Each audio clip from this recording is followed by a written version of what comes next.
일찍이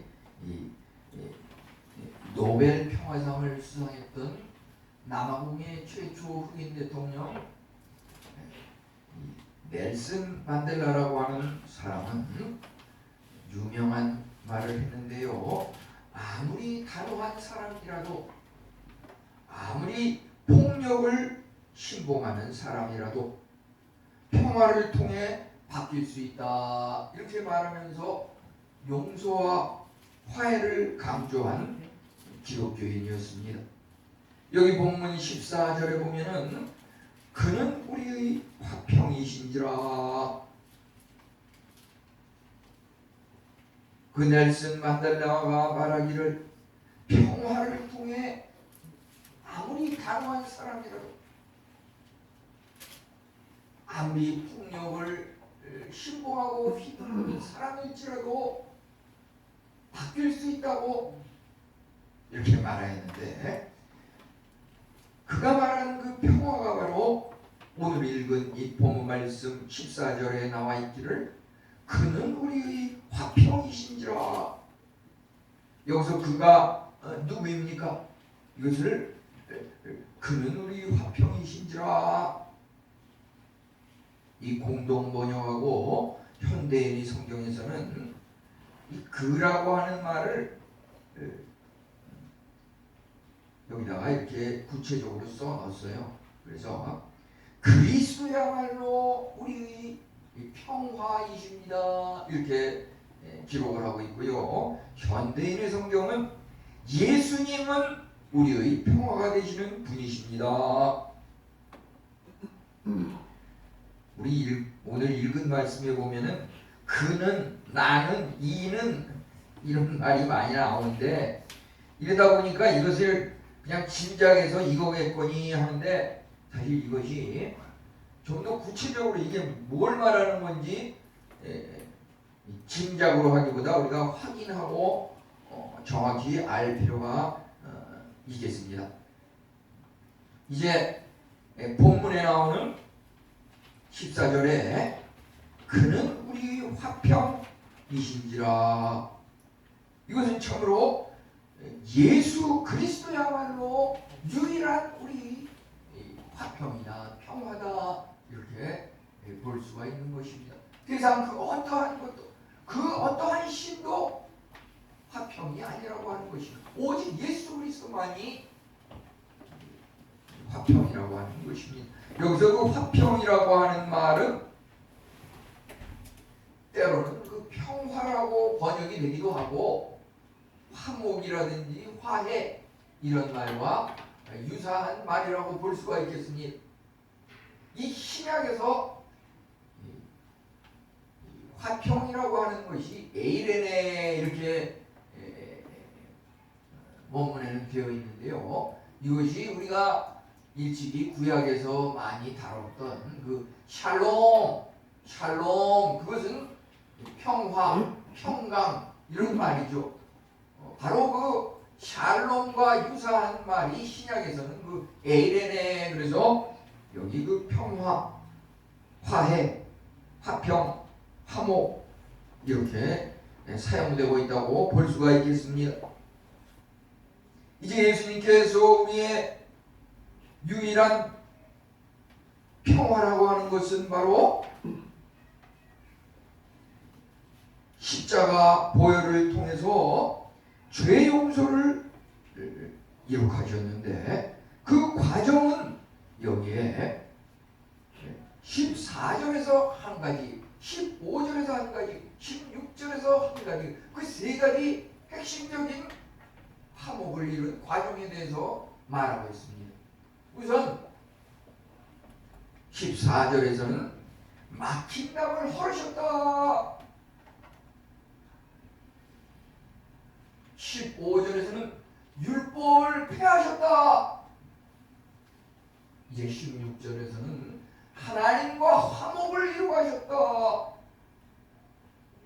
이 세 가지를 종합적으로 똑같이 다 이해하고 적용을 할 때 우리가 하나님과의 화목을 이룰 뿐만 아니라 사람과 사람 사이의 화목, 사람과 사람 사이의 깨어지고 분리된 갈라진 그것이 막힌 담이 무너지고 하나가 될 수 있다고 하는 것을 여기서 말해주고 있는 것입니다.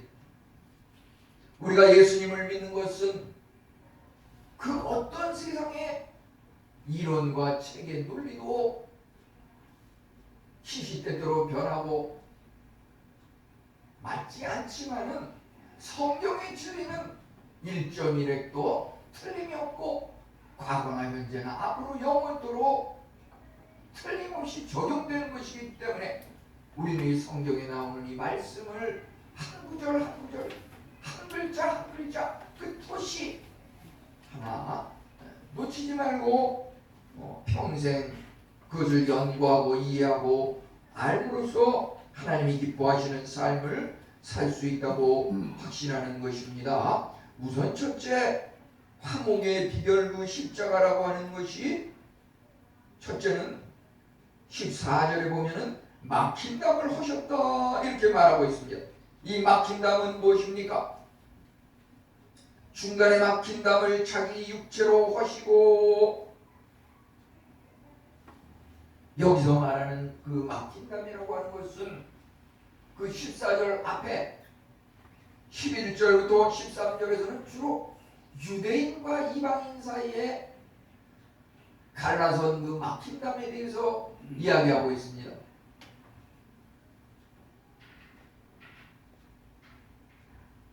유대인과 이방인 사이에 막힌 담, 갈라진 것이 무슨 말입니까? 예를 들어서 유대인의 입장에서 유대교를 믿는 유대인들은 하나님의 선택받은 민족이라고 하는 것이죠. 그들에게는 특권의식이 있습니다. 우리는 하나님께서 특별히 선택한 선민이야, 이런 생각이 있다 보니까 지금으로 말하자면 80억 세계인 중에서 우리 유대인 외에 그 모든 사람들은 다 우리와 달라, 화목할 수 없어, 이런 식으로 차별의식을 갖는다고 하는 것이죠. 우리가 지난 그 24일 10시부터 12시 사이에 이 한국과 우루과이에 축구 시합이 있었는데, 거기서 우리가 이런 유대인과 이방인 사이의 그 막힌 담이 우리 모든 생활에 24시간 생활하면 그것을 우리가 언제나 눈으로 바라보고 목격하고 느끼게 되는데요. 그 축구 시합 한 2시간 정도 하는데 거기서도 뭐 인상에 남는 그런 장면이 있지 않습니까? 무슨 장면입니까?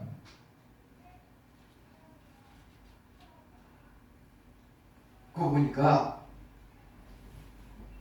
그 후반에 교체에 들어온 그 이강인 선수라고 하는 그 선수가 아주 뭐 한 29분 정도 이렇게 짧은 시간 나와서 뛰는데 아주 패스를 정확하게 하고 게임의 그 주도권의 흐름을 바꿀 정도로 이렇게 잘하다 보니까 그 우루과이의 그 수비수 그 선수가 이강인이 골을 먹고 골을 붙잡고서 막 전진해 들어가는데, 그것을 뒤에서 와가지고서 태클을 걸면서 이강인을 쓰러뜨리고 그것을 딱 공격을 차단시켰어요.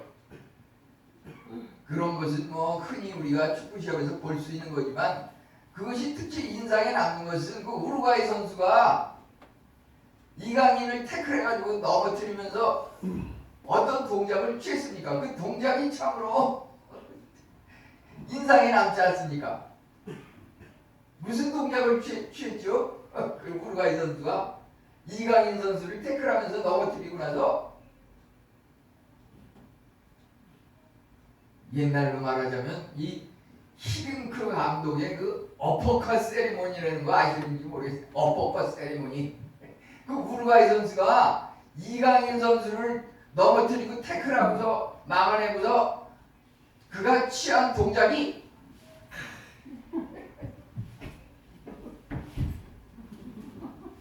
이 어퍼컷 세리머니라는 거는 무슨 결정적인 골임을 넣었다든지 뭐 정말 너무 기적적으로 아주 자기가 뭔가 흐뭇한 그런 장면을 연출했을 때 하는 건데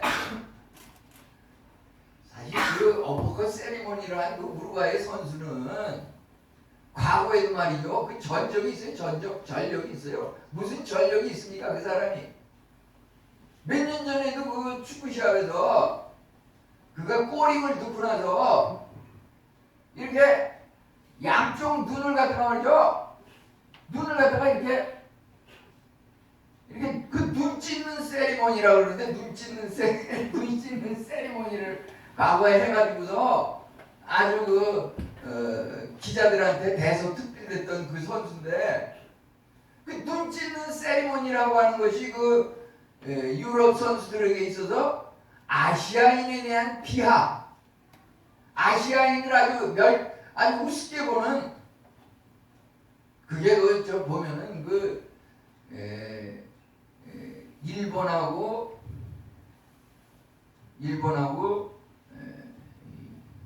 아르헨티나였나요? 일본이 이긴 나라가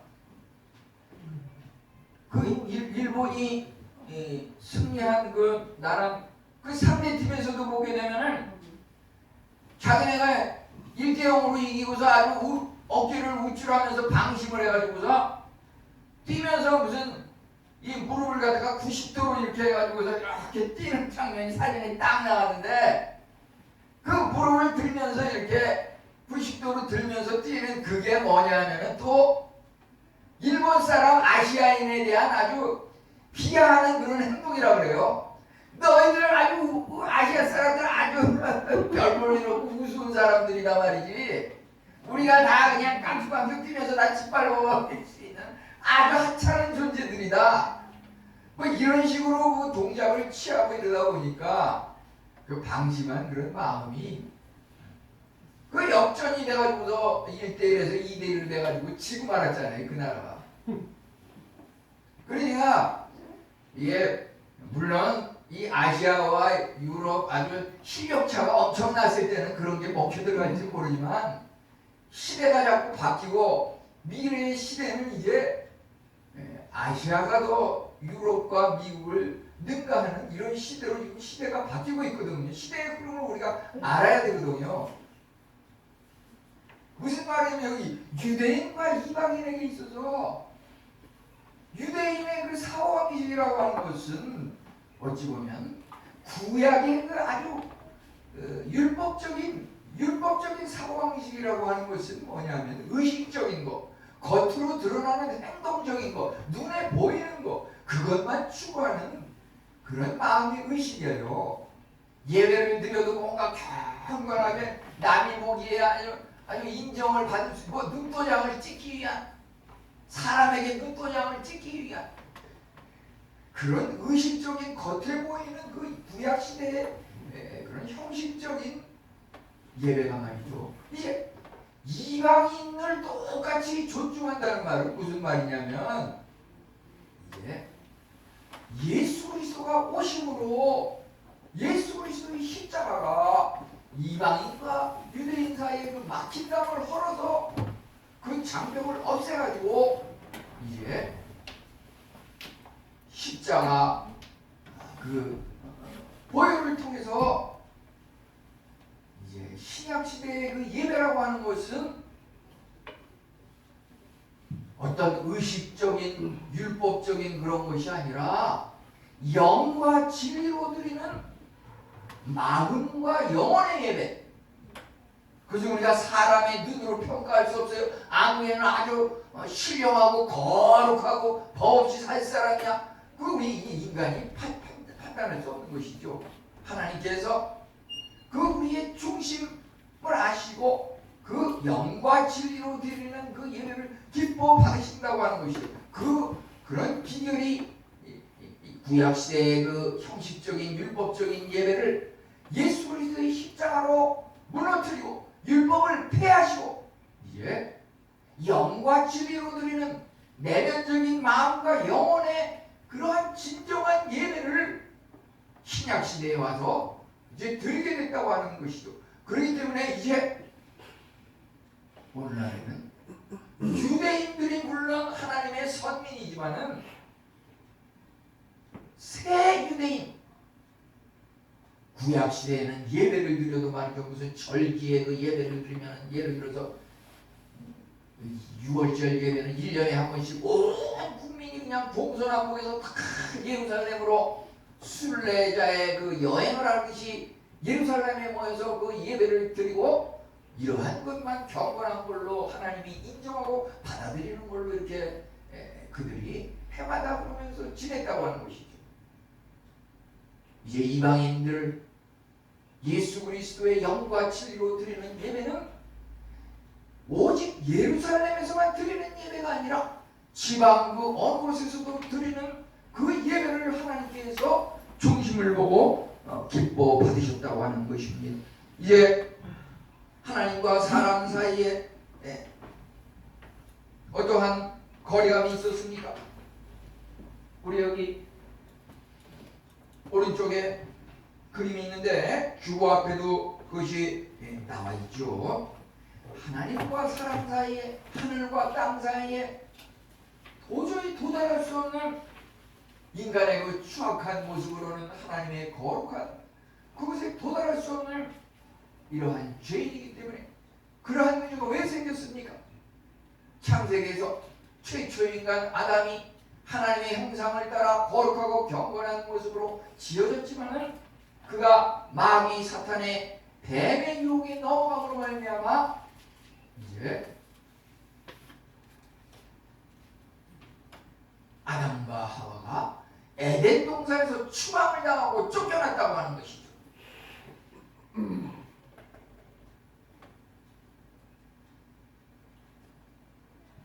죄로 말미암아 에덴에서 추방당하고 쫓겨나고 하나님과 이제 만날 수 없는 분리와 거리감이 생겼다고 하는 것입니다. 도저히 인간의 노력과 철학과 지식으로는 도달할 수 없는 그 하나님이 되고 말았습니다. 최초의 인간 아담 때문에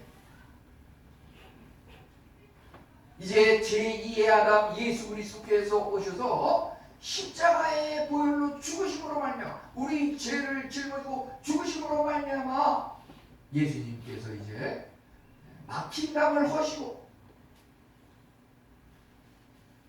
하늘에 계신 거룩하신 하나님과 죄에 빠진 이 땅의 인간들 사이에 도저히 도달할 수 없는 그 엄청난 그 간격과 막힌 담을 예수 그리스도의 십자가 보혈로 다리가 돼서 이제 하나님과 사람, 하늘과 땅을 연결시켜 주셨다고 하는 것입니다.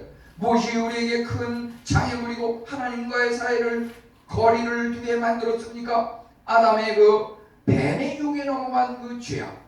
그 후에 우리 인간들도 마찬가지입니다. 악과 교만과 헛된 욕심, 이기심과 증오와 다투는 그러한 마음들이 큰 장애물로서 하나님과의 거리를 벌어지게 만들었습니다. 우리 성도는 참으로 빌립보 2장 3절 말씀대로 아무 일에든지 다툼이나 허용을 하지 말고 각각 자기보다 남을 낮게 여기며 서로를 돌아보고 사랑하라고 이렇게 말하고 있는 것입니다. 십자가 보혈은 참으로 하나님과 사람 사이에 막힌 담을 오시고 평화를 이루었습니다. 골로새 1장 21, 22절에 보면은 이전에는 악한 행실로 인하여 원수가 되어서 떠났던 우리들이 이제 예수 그리스도의 죽음으로 말미암아 화목하게 되었다고 하였습니다.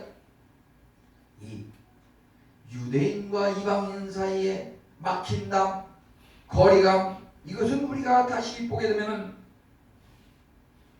나이에 있어서 또는 피부의 색깔, 젊은이와 어르신 사이, 흑인과 백인 사이 지금도 그러한 것이 문제가 돼서 많은 그 거리감과 분쟁과 투쟁이 있는 것을 때로는 죽이고 갈라지고 이러한 것들을 보게 됩니다. 우리가 간혹 들을 수 있는 것은 목사님의 설교는 너무 그 어르신들, 노인들만을 위한 그런 말이 아닙니까? 이 청소년이라든지 젊은이들이 생각할 때는 그렇게 생각하기가 쉽고 이렇게 은연중에 이야기를 하게 된 것을 보게 됩니다. 그렇지만 십자가의 원리, 신앙의 원리라고 하는 것은 어떤 연령층만을 꼭 집어서 대상으로 하는 것이 아니라 남녀노소, 젊은이, 어르신, 여기 또 흑인과 백인 다 똑같이 하나로 묶어서 화목하고 사랑하라고 하는 것입니다. 그것을 예를 들어서 창세기, 출애굽기 쪽에서 보면은 모세가 예를 들어서 구스 여인과 가까이 지내는 것을 보고서, 구스라고 하는 것은 그 이디오피아 여인이 그 얼굴 피부가 까무잡잡하니까 까무스러워하는데 왜 모세가 그런 그 흑인 여인과 가까이 지내냐? 하나님께서는 참으로 흑인과 백인 사이에 평화를 이루하신 예수 그리스도의 십자가의 놀라운 다리의 역할을 한 그 은혜가 우리 젊은이들과 어르신 사이, 또 물질적으로 가난한 사람과 부자된 사람, 그 사람의 어떤 출신, 성분, 그러한 것들을 다 헐고 우리 신앙인이라고 하는 것은 다양한 사람들이 모여서 어울려서 이곳에서 하나님을 섬기는 그러한 면에서 예수 그리스도의 십자가의 은혜를 깨달은 사람들은 자기 자신을 희생을 해서 그 누구도 거리감을 두지 않고 하나가 돼서 어울려서 사귀고 하나님을 섬길 수 있다고 하는 것입니다. 율법을 폐하셨다고 하는 것은 바로 율법을 폐하셨다 15절에 이렇게 나와 있는데요. 여기서 그 폐하셨다는 말은 더 나은 것으로 대체했다, 이런 의미가 포함되어 있습니다. 더 나은 것으로 대체했다. 이제 구약시대의 율법보다 더 나은 것으로 새 언약으로 복음으로 바꾸셨다, 이런 말입니다. 그 율법이라고 하는 것은 우리 죄에 대해서 죄를 깨닫게 하지만은 그것의 한계는 그 죄를 깨닫게 하긴 하지만 죄를 용서해서 없이하고 해결하지는 못한다고 하는 것입니다. 반면에 예수 그리스도의 그 복음, 십자가, 부활, 재림의 그 원리라고 하는 것은 죄의 문제를 예수님께서 대신 짊어지심으로, 죽으심으로 우리의 죄를 용서하시고 죄 문제를 해결하셨다고 하는 것입니다. 그렇기 때문에 예수 그리스도의 십자가 보혈로 죄 용서함을 받은 사람은 그 어떠한 사람도 그를 용서하고 받아들일 수 있다고 하는 것입니다. 그것이 바로 예수님께서 율법의 한계, 죄를 깨닫게 하기는 하지만은 용서할 수 없는 그 한계를 예수님께서 해결하셨다고 하는 것입니다. 십자가 보혈을 통해서 율법을 폐하시고 이제 새롭게 변화시켰다고 하는 것입니다. 우리가 어떻게 하면 도저히 변화될 수 없는 그러한 사람들을 변화시킬 수 있을까요? 그것이 바로 예수 그리스도의 십자가라고 하는 것입니다. 예를 들어서 저도 그러한 것을 아무리 노력했지만은 이루지 못한 극기하는 그것으로 인해서 죽어버리고만 그러한 이웃들을 갖다가 몇 사람을 목격을 했는데요. 그 알코올 중독이라고 하는 것, 그것을 해결한 사람의 그 일화를 소개하면요, 그 술주정뱅이 남편을 둔 그 아내가 하루는 부엌에서 일을 하는데 남편이 들어왔는데 보니까 머리가 흐트러지고 아주 그냥 얼굴이 아주 추하고 누추한 모습으로 더러운 상태로 아주 흥청거리면서 얼굴은 통통 술에 쪄들러가지고 멍들고 부어있는 그러한 모습으로 옷은 찢어진 상태에서 이렇게 집으로 들어오는 것을 발견했습니다. 그 아내는 그 남편을 보면서 이제 사진작가를 매일마다 일어나는 현상이니까 사진작가를 초대해가지고 그 사진작가로 하여금 그 남편의 그 술 취해가지고 헝클어진 머리, 찢어진 옷, 누추한 그 모습, 그것을 사진을 찍게 했어요. 사진을 찍게 하고서 이제 과거에 그 결혼식 때 그 남편의 그 결혼식 때 찍은 사진이 또 있잖아요. 그 결혼식 때 찍은 사진 보니까 아주 그냥 단정하게 이렇게 입고서 얼굴도 아주 그냥 아주 잘 단장을 해가지고 얼마나 뽀얀 얼굴로다가 밝은 표정으로 이렇게 있는 그 결혼식 때 찍었던 그 사진, 그것을 이렇게 가져와가지고서 그 방에다가 말이죠, 그 사진작가가 술 취할 때 아주 헝클어진 아주 누추한 그러한 모습을 찍은 사진과 그 옆에 결혼식 때 찍은 사진과 그 두 사진을 갖다가 말이죠, 그 남편 방에다가 잘 볼 수 있게 이렇게 두 개를 나란히 같이 놨다 그래요, 한동안. 그러니까 그 남편이 나중에 술이 깨가지고서 그 사진을 보고서 이게 누구냐? 이게 누군가?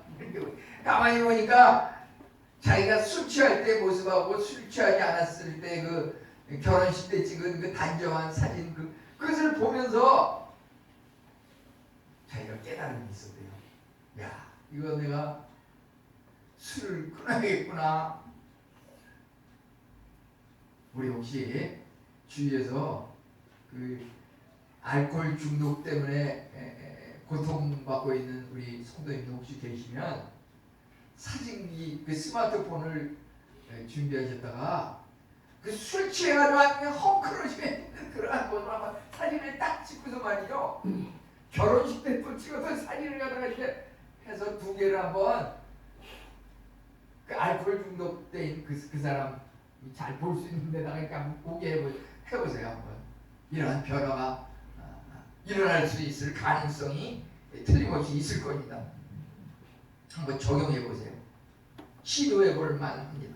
예수님께서는 십자가에 죽으셨지만 이제 부활 승리하심으로 우리의 죄 문제를 해결하셨습니다. 우리 주위에 참으로 늘 우리와 가까이 지내던 이러한 사람들이 갑자기 하루아침에 세상을 떠나는 그러한 경우가 있습니다. 우리가 아까 무슨 젊은이와 어르신의 그 차별적인 그러한 것들을 이야기했지만은 이것이 10년, 20년, 30년, 40년 눈깜을 사이에가 지나버리잖아요. 그러면은 젊은이는 어느 날 갑자기 어르신이 되고, 어르신들은 어느 날 갑자기 눈에 보이지 않고 이 세상에서 떠나고, 이러한 일이 계속 반복이 되는 것이 우리 인간의 삶이 아닙니까? 간혹 보면은 일용직 근로자 중에서 예를 들어서 벽돌공이 갑자기 쓰러져서 치명상을 입고 위독한 상태를 당해서 병실에 누워있는 모습을 이제 성도님 한 분이 그곳에 가까이 가서 그와 대화를 하였습니다.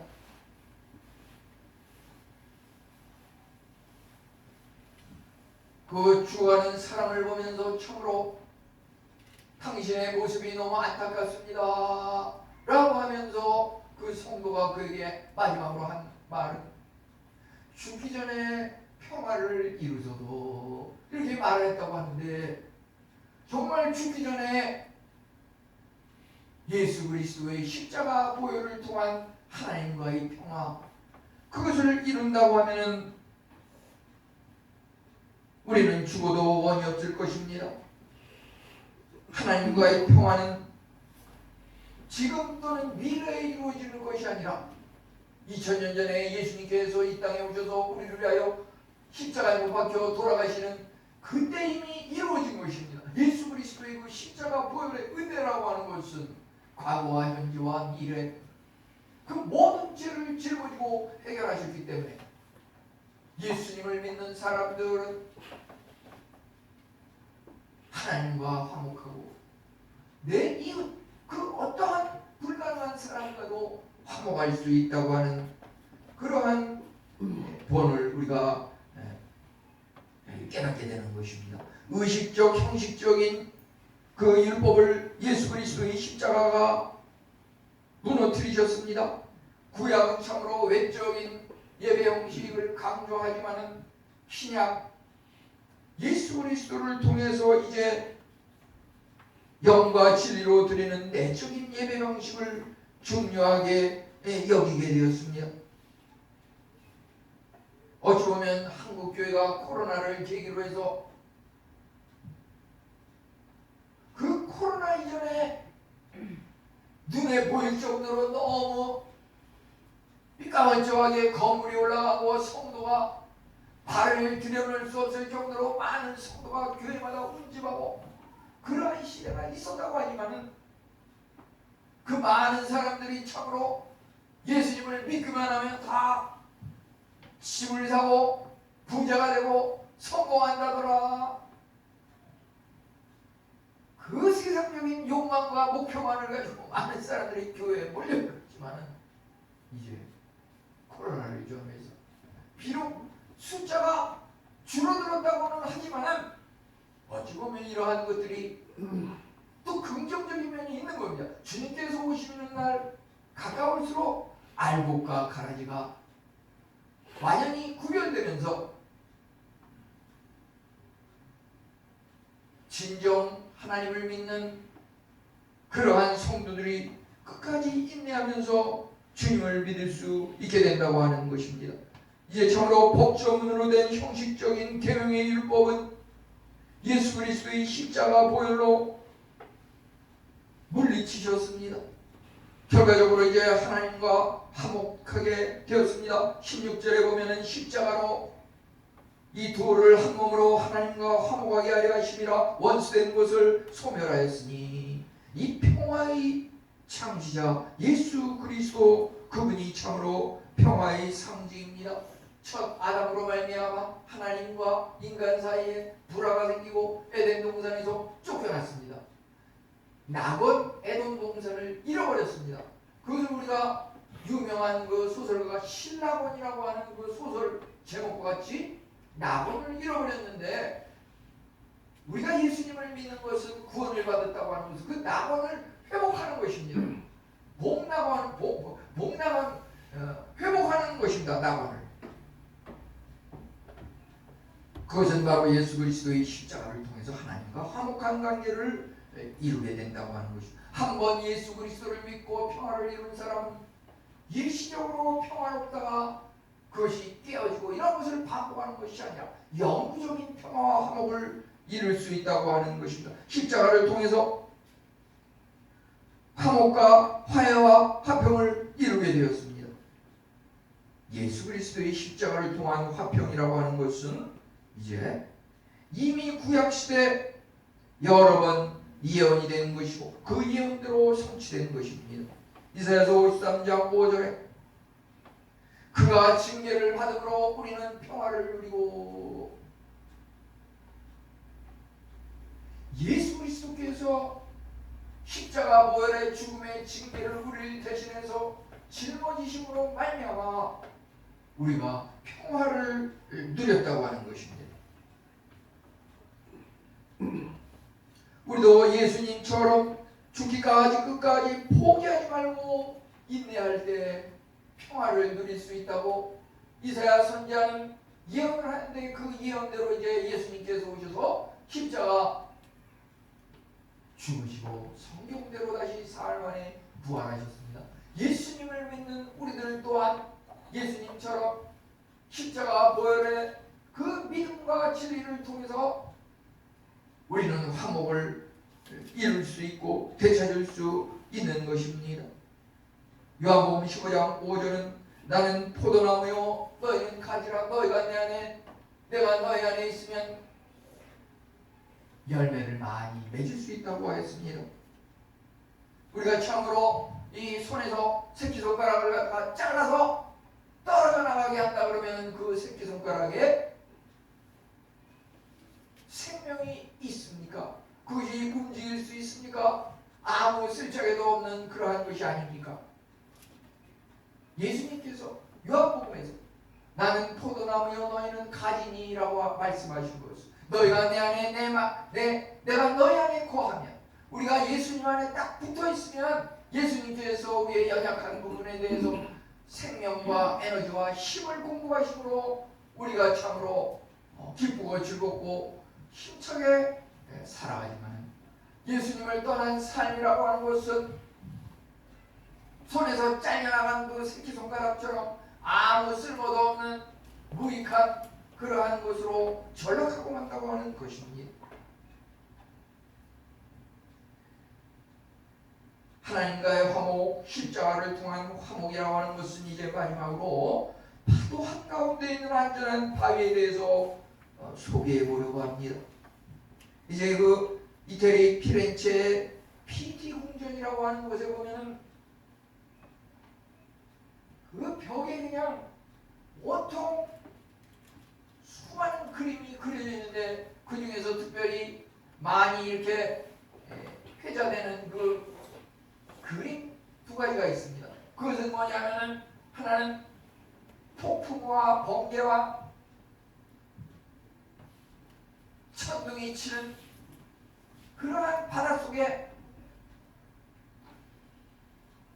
사람이 그것을 바라보는 그 얼굴의 표정, 그것은 참으로 절망과 공포와 두려움에 떠는 그러한 얼굴의 표정이었습니다. 근데 그 옆에 있는 또 하나의 그림은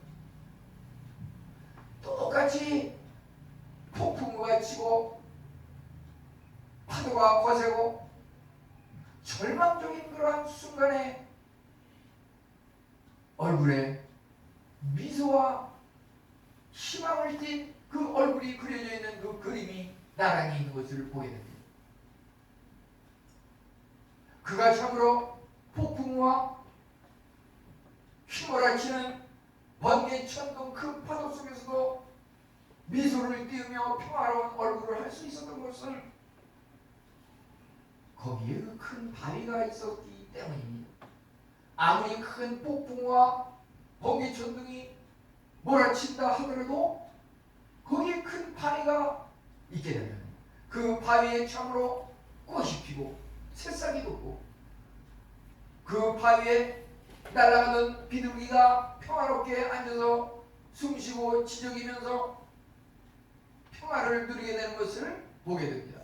그것을 바라보는 그 사람은 그 얼굴이 참으로 평화롭다고 하는 것입니다. 우리가 살아가는 이 세상의 삶도 똑같다고 여겨집니다. 미국의 작가 그 나다니엘 호손이라고 하는 사람, 요거와 비슷한 그러한 이해가 될 수 있겠는데요. 그가 그 큰 바위 얼굴이라고 하는 그러한 단편 소설을 지었는데, 그 줄거리를 보게 되면 사람이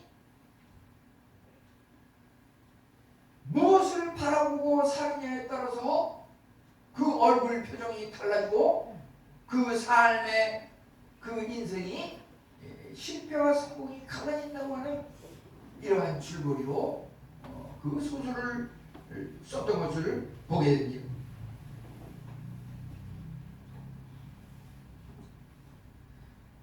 사람이 무엇을 보고 사느냐에 따라서 그 얼굴 표정과 그 사람의 장래가 달라진다고 하는 말이 무슨 말입니까?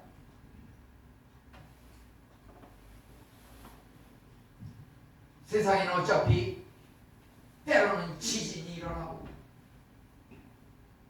바닷가에 그 폭풍우가 몰아치면 그 파도가 너무나도 거세서 지진 해일이 일어나면 거기에 인근에 그 1km, 2km 모든 집이 다 물에 잠기고 무너지고 그러지만 그러한 가운데서도 큰 바위를 바라보는 사람,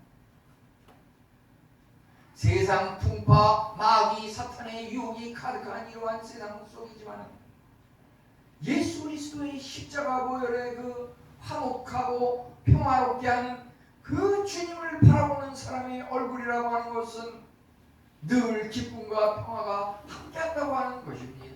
아멘입니다. 아멘입니다. 아멘. 우리 성도님들, 하나님의 그 변함없는 사랑의 품에 자리 잡고 있기 때문에 우리 안에는 늘 완전한 평화가 있을 줄 믿는 것입니다. 아멘. 아무리 주위에서 힘들고 어렵다 하더라도, 절망적이고 불가능하다 하더라도, 85 인구 중에서 나를 택하셔서 하나님의 자녀로 삼아주시고 하나님을 믿고 십자가 보혈의 은혜로 살아가게 하시는 우리 하나님께서 우리 성도들의 모든 죄의 문제, 죄로 말미암는 염려와 근심을 다 소멸하여 주시고 우리 가족, 친지, 하나님과의 막혔던 그 막힌 담을 헐어버리시고 우리로 하여금 하나님과 화목하게 하시는 그 십자가의 은혜가 나와 헤어진, 나와 무너진 그러한 이웃들에 대해서, 이것이 말이죠, 예를 들어서 나의 건강 문제로 인해서 내 장래가 절망적입니까? 나의 어떤 미래가 불투명한 가운데 있습니까? 예수 그리스도의 그 십자가 보혈의 죽으심의 은혜라고 하는 것은 당시에 살아있는 사람들만을 위한 그러한 십자가 보혈의 은혜가 아니라 2000년 후에 2022년 오늘을 사는 우리 인해교회 성도님들을 위해서 십자가에 돌아가심으로 우리의 모든 죄도 해결하여 주셨고 이제 우리 미래는 참으로 우리 앞에 어떤 시련과 모진 풍파와 파도와 어떤 그 미사일과 총알이 북에서 쏘아온다 할지라도 하나님께서 그것을 막아주시고 우리의 길을 형통한 길로 인도하여 주실 줄 우리가 믿고 감사한 마음으로 기쁜 여생 살아가게 되는 것입니다. 이러한 은혜가 우리 성도님들 모두에게